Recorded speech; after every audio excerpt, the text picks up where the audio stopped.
Hello, I am Caitlin Stoddard. I'm from the Facebook Sydney office, and I am working there to help build Workplace by Facebook in Australia and New Zealand. So I had planned to be wearing my Workplace by Facebook t-shirt here to be really on brand today with you. But you might be able to tell from my accent, I'm originally from Los Angeles. I've been living in Sydney for the past 7.5 years. When it comes to weather, I'm pretty pathetic, and it's just a little bit too cold for me, so a sweater is going to have to do for today. So I'm really excited to be here talking about the future of work, because Workplace by Facebook is really a technology and a software that is part of this pivotal moment of where technology is changing the future of work. And that's also closely correlated to how brand and how you represent your brand is changing, because there's this new online space that exists in both your social and personal life, but also very much in your professional life through tools such as Workplace by Facebook. So I just want to start off by sharing a little bit more about, for those of you that don't know, what is Workplace by Facebook.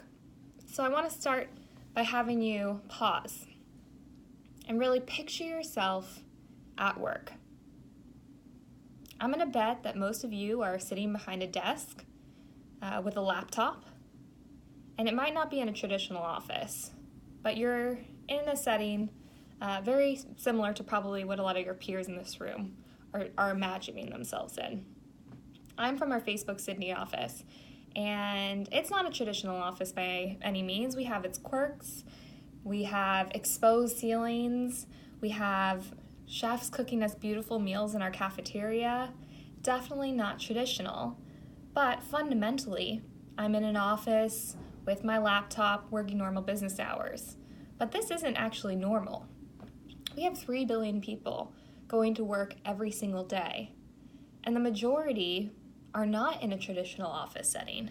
They are driving trucks, cleaning hotel rooms, on a shop floor. This is a group that is often mobile first, and really oftentimes mobile only, and they are the backbone of our global workforce. So at Workplace, we're helping businesses change the way they work by connecting their workforce better. We believe that we are helping businesses to communicate better, build teamwork faster, and build culture stronger. And we're doing that through tools that you would be familiar with from consumer Facebook and bringing them into the organization. So these are things such as newsfeed, groups, video, and chat, allowing there to be an opportunity to take your dispersed workforce and keep them connected through technology. What this is simultaneously allowing is for your frontline workers to be connected back to home office, and home office to connect with frontline workers. There is no breakdown in communication, and it creates this incredible platform to create and develop your own personal and professional brand without having to have the physical connectivity. So, be who we are. That's the title of my keynote today.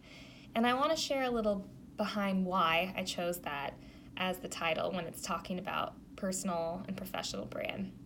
So what does that mean, be who we are?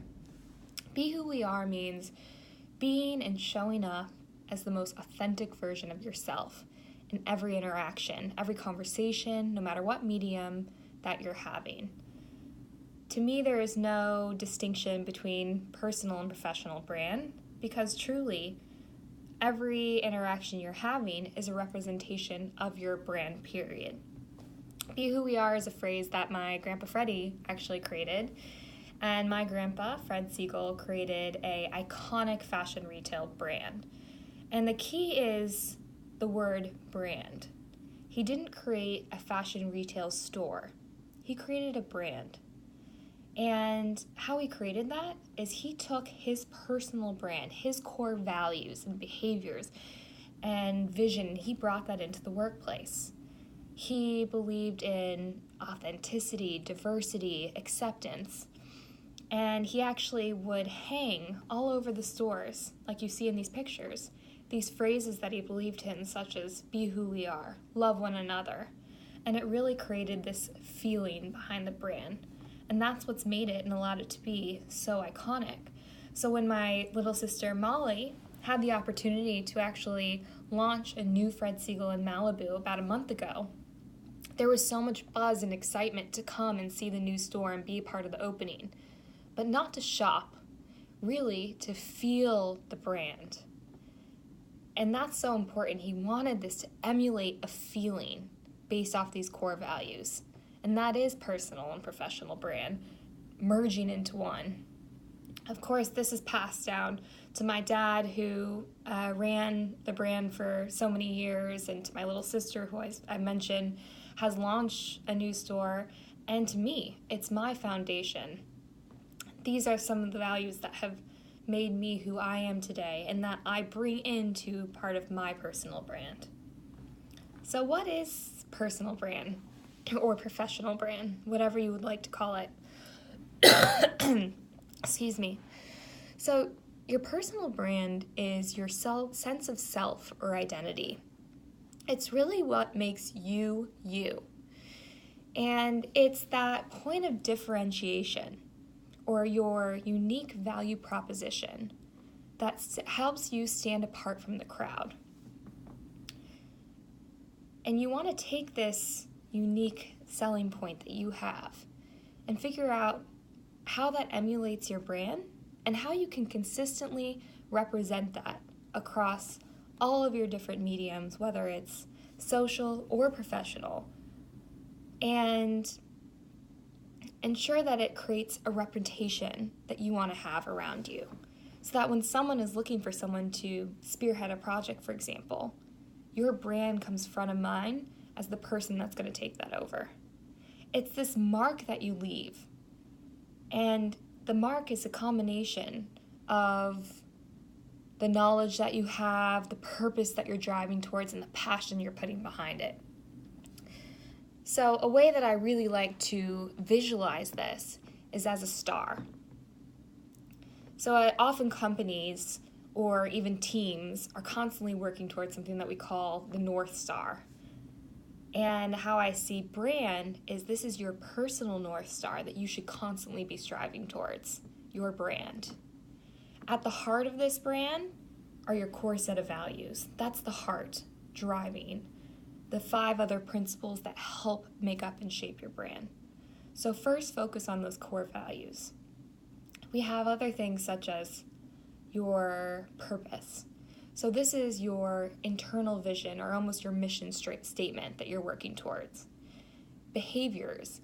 Behaviors are simply how you behave or how you show up every day. Your reputation. This is really what you're known for, how others perceive you. What reputation do you have?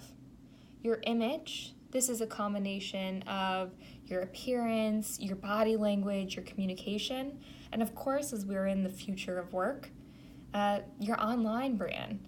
So what is your virtual reputation, which is just as important. I want to break apart how you can go through an exercise to think about these different elements of the star, your North Star, and how you can shape who you are and what you want your brand to be. But first, I want to pause and have you take a moment to think of what is your brand today, and is it what you want it to be? And what do you want it to look like in the next year, in the next 3 years, 5 years, 10 years? Create this roadmap of what you're working towards based off the impact you really want to have. And this can adapt and change over time. You're constantly going to be building on it based off of what your goal is and what you're working towards. And how I like to think about the impact is also focusing on where do you have really deep knowledge. This deep knowledge is different than anyone else has within the organization. You are truly an expert in it, part of your unique selling proposition that differentiates you. Combine this with purpose that really helps to drive you and that internal vision you have for yourself, as well as passion, so that you can really throw your heart and soul behind what you're working towards to have the greatest impact. Then start to think about, all right, based on that, what does my brand need to be to set me apart and make sure I achieve those goals? So let's just take behavior for an example and break down how you can think about this element of your brand. So your behaviors, I would start by asking yourself a couple of questions. What are the behaviors that I really want to be known for? What are the behaviors that I am showing up to work with right now every day? And how can I make sure these behaviors align with what I want my brand to be? And in order to also reflect properly on this, you need to get feedback from your key stakeholders around you. So ask these key stakeholders what behaviors they see you showing up with.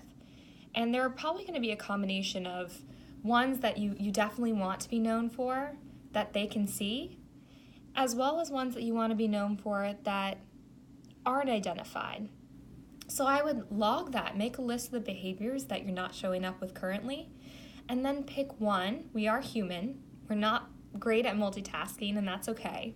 So just pick one behavior at a time and develop it out, master it, so that you can add that into your core set of behaviors and get feedback that people see you showing up with this behavior now to really represent your brand. Online brand is equally important. So don't forget about your online brand and that virtual representation that you want to create, especially where technology is our future.